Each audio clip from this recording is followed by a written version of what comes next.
அனைவருக்கும் வணக்கம். This video sponsored by பைமோட் இ-ஷாப்பிங் அப்ளிகேஷன். இந்த பைமோட் இ-ஷாப்பிங் அப்ளிகேஷன் ஒரு ஆன்லைன் ஷாப்பிங் வர்த்தகமாகும். இந்த ஆன்லைன் ஷாப்பிங் மூலமாக நம் வீட்டுக்கு தேவையான அனைத்து பொருட்களும் இந்த பைமோட் இ-ஷாப்பிங் அப்ளிகேஷன் மூலம் நீங்கள் பர்ச்சேஸ் பண்ணலாம். இந்த பைமோட் இ-ஷாப்பிங் அப்ளிகேஷன் மூலமாக நம்ம பர்ச்சேஸ் பண்ணக்கூடிய ஒவ்வொரு பொருட்களுக்கும் கேஷ்பேக்கும் ரிவார்ட் பாயிண்ட்டும் தராங்க. அந்த கேஷ்பேக்கை ரிவார்ட் பாயிண்ட்டும் வச்சுட்டு நீங்கள் உங்களுக்கு தேவையான பொருட்களை நீங்கள் பர்ச்சேஸும் செய்து கொள்ளலாம். அது மட்டும் அல்லாமல் நீங்கள் உங்கள் ஃப்ரெண்ட்ஸை ரெஃபர் பண்ணுறீங்கன்னு வச்சுக்கோங்க. உங்கள் ஃப்ரெண்ட்ஸ் மூலிமா அவங்க கேஷ்பேக்கும் ரிவார்ட் பாயிண்ட்டும் தராங்க. நீங்கள் பர்ச்சேஸ் பண்ணக்கூடிய எல்லா பொருட்களும் ஒவ்வொரு பொருட்களும் சரியான விலையில் சரியான தரத்தில் இவங்க டெலிவரி பண்ணுறாங்க.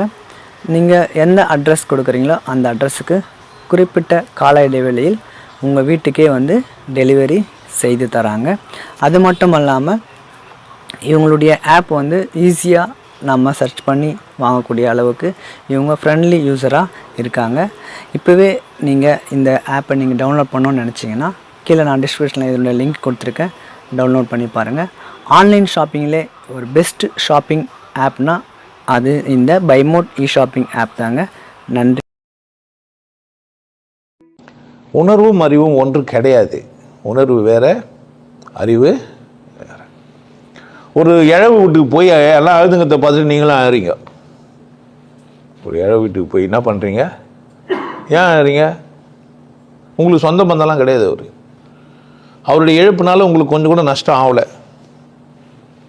கொஞ்சம் கூட என்ன ஆகலை? நஷ்டம். ஏன் உங்களுக்கு அழ வருது? சம்மந்தமே இல்லைன்ற நான் பாசம்லாம் இல்லை. மற்றவங்களாம் அழறாங்க. சரி, நீங்கள் அழுத ஏந்து வந்துடுவாங்களா?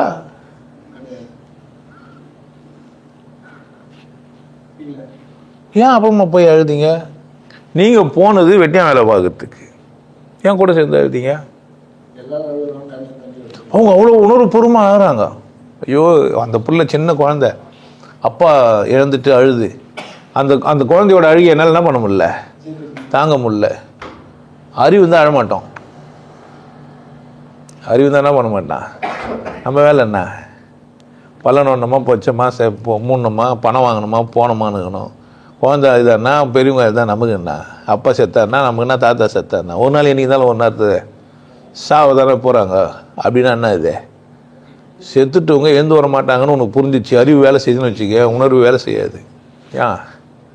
எப்போ பதிக்கலாம், எங்கே பதிக்கலாம், எப்படி பதிக்கலாம், கொளுத்தலாமா, எரிக்கலாமா, மிஷினுக்கு போட்டலாமா, பெட்டி செய்யலாமா, இல்லை சும்மா பாடை கட்டி தூக்கின்னு போயிடலாமா, பிரியா ஒரு தென்னை மலையா, இல்லை மோளம் வைக்கலாமா, வானாவா, அது வர குடிச்சிட்டு வரணும்னா இதுதான் சாக்குன்ட்டு ஒரு 10 லிட்டர் கேனு சாராயம் வாங்கி ஊற்றி காக்டெயில் போட்டு எல்லாருக்கும் சரக்கு அடி குடிக்கலாமா? இல்லை டேப்பு கார்டு போட்டு விட்டு காலையில் ஏந்தார், வாக்கிங் போனார், வீட்டில் வந்தார், காப்பி கேட்டார், பேப்பர் எடுத்தார், அம்மா நறு சேர்த்து விட்டாருன்னு எல்லாருக்கும் சொல்ல முடியாமல் டேப்பு கார்டில் பதிவு பண்ணி என்ன பண்ணிடலாம்? என்ன நடந்தது? எப்படி செத்துட்டாருன்னொன்னே இது ஒரு வித்தியாசமாக இருக்குதுன்ட்டு ஒரு சினிமாவில் போட்டோன்னே நீங்களும் என்ன பண்ணலாம்? அதே மாதிரியே எப்படி செத்தாருன்னு பேசி வீடியோ போட்டு டிஸ்பிளேயில் விட்டுடலாம். இல்லை வித்தியாசமாக இந்த சாவு எடுக்கலான்னு யோசித்து அந்த மாதிரி ஆளுகளை கேட்டிங்கன்னா நான் புதுசாக சொல்லுவேன். கொஞ்சம் வந்து இது வரைக்கும் இந்த போட்டோங்கெல்லாம் போட்டு பார்த்து எப்போ என்னென்ன ஒரு வாழ்க்கையில் சம்பவம் நடந்ததெல்லாம் போட்டு என்ன பண்ணுங்க, ஒரு வீடியோவை போட்டு கிரியேட் பண்ணி அங்கே போட்டுருங்கன்னாக்கா நம்ம தலைவர்கள்லாம் சேர்த்துட்டாங்கன்னா சந்தனக்கட்டில் எரிப்பாங்களே, நம்மளால் முடிஞ்சது அட்லீஸ்ட் என்ன சொல்கிறது, ஒரு 2 கட்டை பீஸ்னாச்சும் சந்தனக்கட்டை கூட போட்டு கொளுத்தலான்னு. அறிவு இருந்தால் வேற ஆள், உணர்வு இருந்தால் வேற ஆள். கிஸ் கொடுக்குறீங்க ரெண்டும், வாய் மேலே வாயை வச்சு வார்த்தைகளை உறிஞ்சுவிட்டேன். இப்போ நீங்கள் போய் பார்க்குறீங்க, பல்லு வளர்க்கணுன்னே அங்கேருந்து ஒரே ஈஸ்ட்டு பூச்சிங்கெல்லாம் வருது, ஃபேக்ட்ரியெல்லாம் வருது, வாய் வழியாக இது நிறைய வருதுன்னொடனே இப்போ அறிவுபூர்வமாக ஆகிட்டீங்க. இப்போ பொண்டாட்டி போய் பார்க்குறீங்க, பல்லு வளர்க்குறீங்க. பல்லு வளர்க்குனான்னு கேட்டால் அறிவாளி, அழகா காட்டி விட பரவாயில்ல இருந்தா அப்படின்னாக்கா அவன் யார்? உணர்வு உள்ளவன். ரெண்டும் ஒன்றா பல்லு வளர்க்குனா அப்போது ரெண்டும் வேற வேற. உணர்வு உள்ளவன் தான் இந்த உலகத்தில் வாழும். அறிவுள்ளவன் வாழ தகுதி இல்லாதவன். என்ன? ஆமாம், அறிவு கட்டி உனக்கு அதிகமாகிடுச்சுன்னா கேள்வி நிறைய கேட்பேன். கேள்வி மட்டும் கேட்க ஆரம்பிச்சேன்னா பதிலே உனக்கு கிடைக்காது. பதிலே உனக்கு கிடைக்கலன்னா பைத்தியம் பிடிச்சிடும். பைத்தியம் யாருக்குன்னா அறிவாளி. இப்படி உட்காந்து யோசிச்சுனே இருப்பான் ஆள். இதை பண்ணுறா அதை பண்ணுறா எதுவும் செய்யல அவ்வளோ எதனா பண்ண உடனே பண்ணப்போ மயக்கச்சு வந்துட்டு இருப்பான். ஆல்மா ஹாஸ்பிட்டல்லேருந்து ஏப்பிட்டுன்னு வருவாங்க. ஏன் என்ன பண்ணிச்சு இது? அறிவாளி என்ன ஆகிடுவான்? ப்ரெஷர்லாம் யாருக்கு வரும்னு நினைக்கிறீங்க? அழ தெரியாதவனுக்கு சிரிக்க தெரியாதவனுக்கு தான் ப்ரெஷர்லாம் வரும். நல்லா அழுது சிரிச்சிட்டான்னா முடிஞ்சிச்சு. வாயிலையும் வயிற்றுல வச்சுன்னு மறுநாள் பார்த்தா யாருன்னு கேட்பான். யார் செத்தாங்க நம்ம அவனுக்காக அதுன்னு இருப்போம். போச்சு வைத்தியா. அப்போ உணர்வுக்கு அறிவுக்கு சம்மந்தமே கிடையாது. கொஞ்சம் உணர்வோடு இருங்க. எனக்கு கேட்டால் உணர்வோட மட்டுமே இருங்கன்றேன் நான். என் வீடியோவை உணர்வோட பார்க்குறவனுக்கு நான் பேசுகிற அசிங்கம் கேட்கவே கேட்காது, அசிங்கமாகவே தெரியாது. அழுதுன்னு இப்போ உட்காந்துன்னு என்ன மாதிரி பதில் சொல்கிறான் இவன், எப்படித்தான் இவனுக்கு இதெல்லாம் தெரியுதுன்னு தெரியல. நம்ம எதை கேட்டாலும் போகணும், நம்ம மேலேயே பந்து வச்சுறாங்க. வானாண்டா சாமி நீ பேசு நான் கேட்டு போயிடும். அறிவாளியே இருந்துச்சு. இதெல்லாம் ஒரு பேச்சா? இதெல்லாம் கேட்டுக்கிறானுங்க. என்ன மாதிரியான ஆளுங்கெல்லாம் பேசிக்கிறாங்க? எந்த இடத்துல வந்து ஆன்மீகம் இவனுக்கெல்லாம் ஒரு மாலை ஒரு கேடான்னு எழுதி வைப்பான். நம்ம தெரிஞ்சுக்க வேண்டியது தான். அறிவாளியை ஒருத்தர் யாரும் வீடியோ பார்த்துட்டு அறிவாளியாக இருந்தால் தயவு செய்து வாழாத, நீட்டாக செத்துரு. எனக்கு கேட்டால் எனக்கு அறிவு அதிகமாச்சுன்னா தூக்கு போட்டு செத்துடணும். கட்சி சாப்பிதானே போகிற, முதல்ல மரியாதை என்ன பண்ணுற? அப்போ கொஞ்சம் உணர்வு இருக்குதுன்னு அர்த்தம். நேரம் வரைக்கும் சுழிச்சுன்னுறேன், ஒரே யோசனையாகிற. புரியுதா? முடிஞ்சதை செய்ய முடியலாம் ஓரமாறுன்றேன் நான். நிறைய பேர் முடியலனா கூட என்ன தான் பண்ணுகிறான்.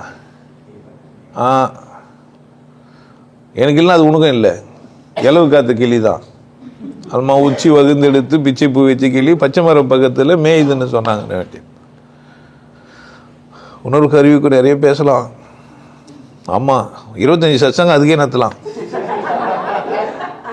என் கச்சேரிக்கும் உங்களுக்கு ஒரே சிரிப்பாக இருக்கும் தெரியுமா? சொல்ல சொல்ல பல்லு வலிக்கினா இல்லையான்னு கேட்கணும். நீ என்ன கண்ணு கிடையாது, கட்டி பிடிச்சி இறுக்கி அடிச்சு உமா கொடுக்கணே கேட்கக்கூடாது. பல்லு வலிக்கினான்னு அப்பாவை புரிஞ்சுப்பா. ஆமாம், உணர்ச்சியோடு இருப்ப.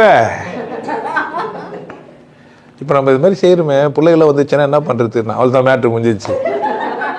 யோசிச்சாருன்னா அவன் ஏன்னா அது பார்த்துக்கலாம் இல்லை. நாளை சங்கதி நாளை பார்க்கலாம், வாடி இப்போ வாடி அந்த சிக்கலாம் ஜிங்கு ஜாங்கு ஜிங். அவர் தான் யாரு? உணர்ச்சி உள்ளவர். இந்த உலகம் யாருக்கே? உணர்ச்சி உள்ளக்கு. பிரியாணி சாப்பிட்றியே, ஆடை சாப்பிட்றியே, வயசான ஆடா இளமையான ஆடா, பொட்டை ஆடா கடை ஆடா, குட்டி போட்ட ஆடா குட்டி போடாத ஆடா, இவ்வளோ கேள்வி இது. அதில் இது எங்கே போய் மேய்ஞ்சிருக்கும் கேட்கலாம். செகண்டாம்பட்டி ஃபாரஸ்ட்டில் போய் மேய்ஞ்சுதா இல்லையா? இல்லை பழைய வீட்டு புள்ள சாப்பிச்சா, பாப்பா வீட்டு புள்ள சாப்பிச்சா? இவ்வளோ கேள்வி கேட்ட ஆட்டுக்கறி சாப்பிடுவேன். அதுதான் பிரியாணி திட்டம். அது அறிவு வந்துடும். அவ்வளோமா நீ பேச பேச. தயவு செய்து என் பேச்சு அறிவாளி கேட்க வேணாம். அறிவுபூர்வமாக இருக்கிறவங்க என்னோட வாழவே முடியாது. பொண்டாட்டி அவ்வளோ திட்டிட்டு நாளைக்கு நல்லா கொஞ்சம் நிற்பான். பார்த்துக்கிறீங்களா? என் கொண்டா திட்டினோம், பக்கத்து இருக்கிற பெஜராகிடுவோம், பிள்ளைங்கள்லாம் பெஜராகிடும். இவங்க 2 பேர் சண்டை போட்டாங்களா இல்லையான்னு இன்னும் நஞ்சது 2 பேருக்கான். இன்னும் அவ்வளோ திட்டி நீங்கள் மறுநாள் பார்த்தா ஒன்றுமே நடக்காத மாதிரி போகிறீங்கன்னா வேற என்ன இருக்குது? திட்டி போனாங்க, அவ்வளோதான். எங்களுக்கு திட்டத்தை வச்சு திட்டிக்கணும், அவ்வளோதானே. என் அறிவு பொருந்தலை, டென்ஷன் ஆகி கத்தி அடிச்சுட்டு அப்புறமா இட்டு போய் டாக்டர்கிட்ட போய் தையல் போட்டிட்டு வந்து விட்டு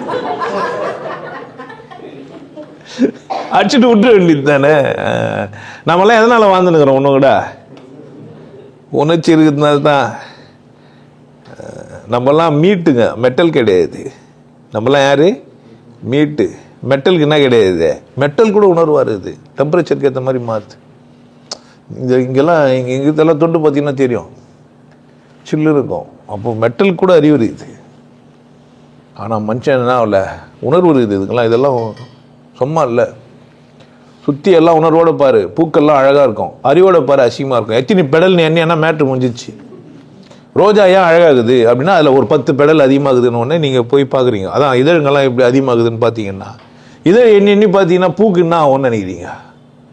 ஒரு அறிவழி சொல்லிட்டான், மாலெல்லாம் போகிறது உலகத்துக்கு நஷ்டம்ட்டுக்கிறான். குழந்தைய பெற்றுக்காமல் செத்தும் போயிட்டுக்கிறான், பாவம். அறிவு அதிகமாகிட்டீங்கன்னா உணர்ச்சி கம்மியாகிடும். உணர்ச்சி கம்மியாச்சுன்னா வாழ தகுதி இல்லாமல் ஆகிட்டீங்க. வாழ தகுதி இல்லைன்னா எதனா வளருவீங்க. உங்கள் பின்னாடி 1 லட்சம் பேர் கூட வரலாம். அது உங்கள் பிரச்சனை, என் பிரச்சனை கிடையாது. நாம் அப்படி கிடையவே கிடையாது. கொஞ்சம் சிரி கொஞ்சம் அழுகணும். அழுது கூட அழுகா அம்மாவை கேட்பா ஒத்தி, ஐயோ எனக்கு அழுறதுக்கே உரிமை இல்லையா அப்படின்னுவா. நம்ம அதையும் ரசிச்சுப்போம். வரைக்கும் அழ வச்சு பார்க்கறது ஒரு சந்தோஷம்தான். புரியுதா? என்னை விட்டுரு போதும் எனக்கு, நீ வேணா என்னை விட்டு நான் ஓடிடுறேன், எதனா பாத்திரம் தேய்ச்சி கூட போய்ச்சிக்கிறேன்டா, உனக்கு கூட எப்படிடா வாழ்றதுன்னுவா. சரி சரி தங்க வழியில் மாட்டிக்கோ, பாத்திரம் தேய்க்கும் போது தெரியும் இல்லை நம்ம. புரியுது என்ன சொல்றேன்ட்டு? உணர்ச்சியோட இருந்தால் எப்படி இருக்கலாம்? திரும்பவும் சொல்கிறேன், இதுக்கு பதில் சொல்ல சொன்னால் இன்னும் சொல்லினுக்கலாம், நல்லா இருக்காது, நம்ம நிறுத்திக்கலாம். ஏன்னா அறிவு வந்துச்சு இப்போ.